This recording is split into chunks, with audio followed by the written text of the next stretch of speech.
کرتی ہے इससे कहीं ज्यादा चालाक है। ये इस वक्त पाकिस्तान में अमरीकी नाजिमुल उमूर है। इस एक औरत ने पाकिस्तान में तहरीके अदम एतमाद का जाल बुना है और यहाँ पे सारे प्लान इसी के जरिए आगे पहुँचे हैं। एक औरत पूरी ओपोजिशन को उंगलियों पर नचाकर पाकिस्तान के हालात को खराबी की तरफ ले गई। इस औरत ने ओपोजिशन के रहनुमाओं, मुनहरिफ अराकीन और मीडिया के लोगों से लगातार मुलाकातें की और इन्हें मुख्तलिफ ऑफर्स दी और इस साजिश को कामयाब करवाया। वैसे तो इसने पिछले साल 14 अक्टूबर से मरियम नवाज और फिर शहबाज शरीफ से मुलाकात का आगाज किया था, लेकिन पिछले एक महीने से इसने जो मुलाकातें की हैं वो होशरबा हैं। नून लीग की मरियम, हमजा, राना तनवीर, एहसन इकबाल, शाहिद खाकान, शहबाज शरीफ इनसे मिल चुके हैं। MQM के खालिद सदीकी, नसरीन जलील और किश्वर जहरा से मुलाकात की। PTI के राजा रियाज, नूर आलम, अहमद जवाद, अलीम खान भी इसके दाम में आए। पीपल्स पार्टी के बिलावल, डॉक्टर आसिम, श्री रहमान, मखदूम अहमद, मुराद अली शाह, सलीम मांडवी वाला, नवीद कमर ने अमरीकी सफीर से मुलाकातें की। साजिश अब बेनकाब हो चुकी है और पाकिस्तान इस वक्त काउंटर करने के मूड में है। पाकिस्तान की तारीख में पहली दफा ऐसा हुआ है कि रियासत पाकिस्तान ने अमरीकी नुमाइंदे को तलब करके इससे जवाब तलबी कि तुम किस बुनियाद पे ओपोजिशन अरकान और मुनहरिफ अराकीन से लगातार राब्ते करते रहो, तुम्हारा क्या प्लान है। यही नहीं बल्कि कुछ सबूतों की बुनियाद पे इसे कहा गया कि तुम्हारा मुल्क पाकिस्तान में मुदाखलत में मुलविस है। ये बाकी किसी भी मुल्क के लिहाज से जायज पार्टी कार्रवाई है, लेकिन पहली दफा पाकिस्तान ने ऐसा दिलेराना कदम उठाया है। असल बात यह है कि इस पे अमेरिका पार्टी महाज पे पसपा हो रहा है और प्रेशराइज हो चुका है, यहाँ तक कि अमेरिका को मीडिया पे आकर वजाहतें देना पड़ी। इस पे कुछ बुग़्जियों को मौका मिल गया है कि वो इमरान खान को अपने घर का विजिट करवा सके। ये समझते हैं कि अमरीकी स्टेट डिपार्टमेंट इतराफ करेगा कि हमने पाकिस्तान में हुकूमत तब्दीली के लिए धमकी दी है। चूंकि अमेरिका ने इनकार किया है लिहाजा खान काजिब है, इसकी अकल पे मातम ही किया जा सकता है। इस बात में तो अब कोई शक नहीं रहा कि अमरीकी नाजिमुल उमूर की ओपोजिशन लीडरान से हालिया मुलाकातों के बाद तहरीके अदम एतमाद और इमरान खान हटाओ मुहिम में तेजी आई। रूस के दौरे ने अमेरिका को तत्ते तवे पे बिठा दिया और इन्होंने इमरान खान के खिलाफ साजिश करके बड़ी गलती कर दी है। इस सूरत हाल में इमरान खान ने दौरा करके पाकिस्तान को महफूज बनाया है। अमेरिका ने गुस्से में जो किया है इसका रिएक्शन उल्टा ही आएगा। ओपोजिशन ने अपनी तमाम तर बाजी अमेरिका और यूरोपीय यूनियन के कुछ ममालिक पर लगा रखी है। आइए जायजा लें कि क्या ये बाजी दुरुस्त खेली गई या एक मरतबा फिर ओपोजिशन के साथ हाथ होने जा रहा है। जिस वक्त अमेरिका सोवियत यूनियन के टुकड़े कर रहा था, उस वक्त मौजूदा रूसी सदर प्यूटन रूस की इंटेलिजेंस एजेंसी के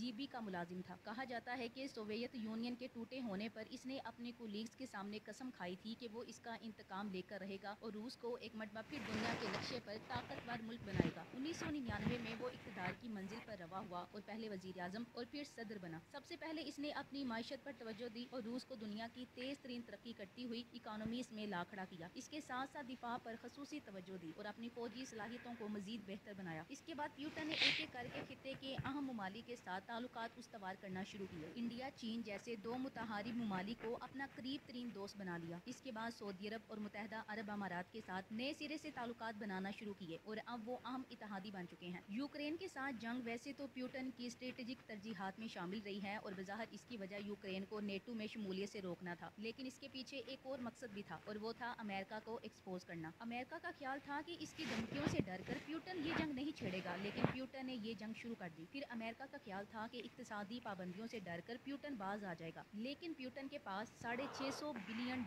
के ज़र मुबादला की मौजूदगी की वजह से इस पे कोई खास असर न हो सका। फिर अमेरिका का ख्याल था कि यूरोपीय ममालिक रूस से तेल और गैस की तरसील बंद कर देंगे, लेकिन प्यूटन जानता था कि यूरोपीय ममालिक मौजूदा बर्फ के तूफान में गैस की खरीद बंद करने का सोच भी नहीं सकेंगे। याद रहे कि रूस हर साल इन यूरोपीय ममालिक को $30 अरब से जायद की एनर्जी फरोख्त करता है। जब ये सब कुछ हो गया और अमेरिका के पास सवाए हजीमत के और कुछ हाथ न आया, तो तंग आकर बाइडेन ने पिछले हफ्ते रूस से गैस की खरीदारी बंद करने का ऐलान कर दिया। इस ऐलान के बाद अमेरिका में पेट्रोल की कीमतें तारीख की बुलंद तरीन सतह पर पहुंच गई और इस वक्त वहाँ महंगाई गुज़श्ता 40 साल का रिकॉर्ड तोड़ चुकी है। इसके साथ साथ प्यूटन ने यूक्रेन में मौजूद अमेरिका खुफिया बायो लैब्स भी पकड़ ली हैं और अमेरिका ने भी एतराफ़ कर लिया है कि वो कई बरसों से वहाँ बायो लैब्स में इन्वेस्टमेंट कर रहा था। इस खबर के बाद चीन ने मुतालबा करना शुरू कर दिया है कि अमेरिका दुनिया को बताए कि कहां-कहां इसने केमिकल और बायो हथियार बनाने के कारखाने लगा रखे हैं। अमरीकी सदर ने चंद रोज कबल सऊदी बादशाह से टेलीफोन पर बात करना चाही, लेकिन सऊदियों ने अमरीकी सदर की कॉल सुनना तक गवारा न की। हालत ये हो चुकी है कि अमरीकी नायब सदर कमला हारिस का हालिया यूरोपीय ममालिक का दौरा अमेरिका के लिए मजीद शर्मिंदगियों का बाइस बन गया है। इस पर मुतजाद ये कि रूस ने नेटो मुल्क पोलैंड की सरहद से सिर्फ 12 मील दूर मिसाइल फायर करके बता दिया है कि वो नेटो से डरने वाला नहीं। अमेरिका ने रूस पर तजारती पाबंदियां आयद कर दी, लेकिन 4 माह कबल रूस ने चीन से तजारती मुआहिदा किया था, जिसके मुताबिक रूसी बंदरगाह से चीन के बहरी जहाज माल उठाएंगे और अगर किसी ने समुद्री रास्ते पर चीन के बहरी जहाजों पर हमले किए तो वो चीन पर हमला तस्वुर होंगे। इस सारी सूरत हाल के तनाजुर में इमरान खान ने रूस का दौरा कर के मास्टर स्ट्रोक खेल दिया था, क्योंकि इमरान खान को अमेरिका की बढ़ती हुई कमजोर हैसियत नजर आ रही थी और मौजूदा रूसी ब्लॉक यानी रूस, चीन, ईरान और खलीजी ममालिक के साथ जाने में पाकिस्तान की बेहतरी नजर आ रही थी। इस सारी सूरत हाल के बाद अगर किसी को लगता है कि वो आज भी 90 की दहाई में जी रहा है और अमरीकी सफीर के फोन करने पर इस्लामाबाद की हुकूमतें गिरा सकता है, तो वो सिर्फ खुशफहमी का ही शिकार है। हालात बदल चुके हैं। अल्लाह तो इमरान खान के साथ पहले ही था, अब चीन और रूस भी इसके साथ खड़े हैं। ओपोजिशन के साथ वही कुछ होने जा रहा है जो बुश के साथ इराक में और नवाज शरीफ के साथ जामिया नेमिया में हुआ। इस सारी साजिश का एक फायदा ये भी हुआ है कि हक वाजे हो गया है। हमें 20 साल बताया जाता रहा कि मियां साहब ने अमेरिका की आंखों में आंखें डालकर कहा कि तुम जो मर्जी कर लो, एटमी धमाका जरूर करूंगा। फिर जब अमेरिका के सामने खड़े होने का वक्त आया तो हमने देखा कि प्रेस कॉन्फ्रेंस में हाथ जोड़े जा रहे थे कि अमेरिका हमारा माई बाप है, इससे पंगा मत लें। यूं तो कारगिल वार के बाद ये झूठ इस कदर मंजी का खेज हो गया था कि खुद पटवारी भी इस पे एतबार नहीं करते थे, लेकिन चंद दानश्वरों ने कुछ जवानों को कंफ्यूज जरूर किया था। इसी तरह हमारी मजहबी जमातें पिछले 40-50 साल से अमेरिका मुर्दाबाद के नारे लगाकर अपनी सियासत चमका रही थी। अमरीकी परचम जलाए जाते थे, यहूदी एजेंट के फतवे थोक के हिसाब से बिकते थे। लेकिन आज जब एक मर्द कलंदर इसी अमेरिका के सामने खड़ा हुआ तो ये फजलू मजलू मीडिया पे जो बाइडेन की जमहूरियत पसंदी की तारीफें करते नजर आए और इसी शख्स को उतारने के लिए रात को मुजरे भी किए और वहाँ औरत की तकरीर पे बंगड़े भी डाले। अमेरिका मुखालिफ सियासत करने वाली और उर्दगान को अब्बा हुजूर पुकारने वाले जमाती न्यूट्रल जानवर बन गए। इमरान खान एक लिटमस टेस्ट है, ये मर्द कलंदर सबको एक्सपोज कर देता है। अब कौम जान चुकी है कि सिर्फ यही एक ही शख्स है जो जमीनी खुदाओं के सामने खड़ा होने का हौसला रखता है। बस एक ही मर्द है जो अपनी जान की परवाह किए बगैर पाकिस्तान के मफादात का तहफ्फुज कर रहा है। इन सब में इस मुल्क के साथ एक ही शख्स मुखलिस है और वो है खलीफाए अर्ज अमीरुल मोमिनीन इमरान खान। दुआ है कि इन तमाम बुग़्ज़ियों की बाकी मानदा उम्रें भी इस अशरफुल मखलूकात फरिश्ता नुमा इंसान को लग जाए। यहाँ मैं अपनी मोअज़्ज़िज़ अदलिया से भी एक सवाल करूंगी, पहले जनाब कायदे आज़म से और फिर जनाब लियाकत अली खान से और फिर मोहतरमा फातिमा जिन्ना से और फिर जनाब डॉक्टर अब्दुल कदीर से और अब जनाब इमरान खान से। ये सलूक क्या साबित करता है कि इस्लामी जमहूरिया पाकिस्तान से जो भी मुखलिस होगा इसका हशर नशर कर दिया जाएगा, इसका जीना अजीरन कर दिया जाएगा, इसको पाकिस्तानियत की सजा देकर दूसरों को भी सबक दिया जाएगा कि जो भी इस मुल्क से मुखलिस होगा इसके लिए जिंदगी मौत से भी बदतर कर दी जाएगी। क्या ये पाकिस्तान नवाज शरीफ और ज़रदारी और फजलुर रहमान जैसों के लिए बनाया गया था जो इस मुल्क को खुलेआम लूटते भी हैं, खाते भी हैं और चराते भी हैं? इस मुल्क में आम अवाम को कब तक भेड़ बकरियां समझकर हाँका जाएगा? पब्लिक जवाब मांगती है। Thanks for watching. Allah Hafiz.